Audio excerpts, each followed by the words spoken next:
Hello! Hi అందరికీ. Welcome to Nani Devi vlogs. ఏం చేస్తున్నారండి అందరూ బాగున్నారా?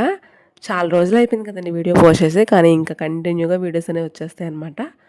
అయితే మన వీడియోని చివరి వరకు చూడండి. వీడియో నచ్చితే ఒక లైక్ చేయండి. ఎంత ప్రశాంతంగా ఉంటదో మనసుకైతే. ఎందుకంటే పేరెంట్స్ ఇంటికి వెళ్తున్నామంటే ఎవరికైనా కూడా అలాగే ఉంటది. ఎందుకంటే అది ఆడవాళ్ళకి తెలుసు. ఇది భోగి రోజు వీడియో అండి ఇది.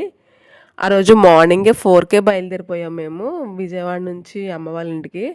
ఈ సంవత్సరం నాకు స్పెషల్ ఏంటంటే 2026 నాకు మ్యారేజ్ అయిన 12 ఇయర్స్ తర్వాత నేను ఫస్ట్ టైం మా అమ్మ వాళ్ళ ఇంటికి వెళ్ళాననమాట. ఎప్పుడు కూడా హైదరాబాదే వెళ్ళాను. ఈసారి ఫస్ట్ టైం నేను తుని అనేది వచ్చాననమాట. మా నేటివ్ ప్లేస్ వచ్చేసి తుని. తుని దగ్గర ఒక చిన్న గ్రామం. నా చిన్నప్పుడే అమ్మ వాళ్ళు హైదరాబాద్ వెళ్ళిపోవడం వల్ల ప్రతి సంవత్సరం నేను అక్కడికే వెళ్ళేదాన్ని పండగకి. కానీ ఫస్ట్ టైం అండి నేను మా నాన్న వాళ్ళ ఊరొచ్చాననమాట పండగకి ఫస్ట్ టైము. ఫస్ట్ నేను నా ఫ్రెండ్‌ని కలిసేసి ఇంకా మా ఇంటికైతే వెళ్తున్నాననమాట. ఇంకా దారిలోనే నా ఫ్రెండ్ వాళ్ళ ఇల్లు. తనొచ్చిందంటే ఇంకా తనని చూసేసి కాసేపు తనతో చిట్ చాట్ చేసేసి ఇంకా వెళ్తున్నా అనమాట. వెళ్ళే దారిలో మీకు నా స్కూల్ కూడా చూపిస్తానండి. నిజంగా ఎంత మెమరీస్ ఉంటాయంటే నాకు ఆ స్కూల్‌లో.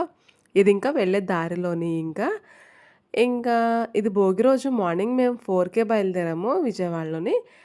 వచ్చేసరికి 9 ఆర్ 10 ఎంతో అయ్యింది. ఇదిగోండి మా స్కూలు. ఇదిగోండి ఇదే. అసలు నిజంగా ఎన్ని మెమరీస్ ఉంటాయి ఆ స్కూల్‌లో చెప్పలేనింక. హమ్మయ్య! ఫైనల్‌గా ఇంటికైతే వచ్చేసాను. మా కోసమైతే మా మేడం వెయిట్ చేస్తుంది. ఇంతకీ మా వారిని మీకు కనిపించలేదు కదా వీడియోస్‌లోని. తను హ్మ్, తర్వాత వచ్చారనమాట. ఫస్ట్ నేనొచ్చేసాను. మా నాన్నొచ్చారు నన్ను తీసుకెళ్ళడానికి. మా బుడ్డిదైతే చూడండి ఫస్ట్ ఎళ్ళంగానే బొమ్మలన్నీ తెచ్చేసుకుంది బయటికి. మా పెద్దోడిని చూపిస్తాను. ఇడిగోండి వీడు సన్ స్క్రీన్ రాసుకుంటున్నాడు పాపం ఎండ ఎక్కువైపోయిందంట. ఈ సన్ స్క్రీన్ అనేది పడిందంట వాడి ఫేస్‌కి ఈవెన్‌గా ఉందని తెచ్చి ఇంకా అది వాడుతున్నాడంట. నాకు చూపిస్తున్నాడు. నువ్వు కూడా ట్రై చెయి అంటున్నాడు. వీడు చూడండి. నువ్వు కూడా ట్రై చేయంటే నా ఫేస్‌కెళ్ళి అట్లా చూస్తున్నాడు వీడు. ఓకే. నిజంగా చాలా మెమరీస్ అండి మా తమ్ముడాళ్ళతో నాకు. ఒక్కొక్కసారే సీరియస్ అయిపోతాం. ఒక్కొక్కసారే కలిసిపోతాం. అలా ఉంటది. నాకు కోపమొచ్చిందంటే ఇంకా సీరియస్ అయిపోతాను.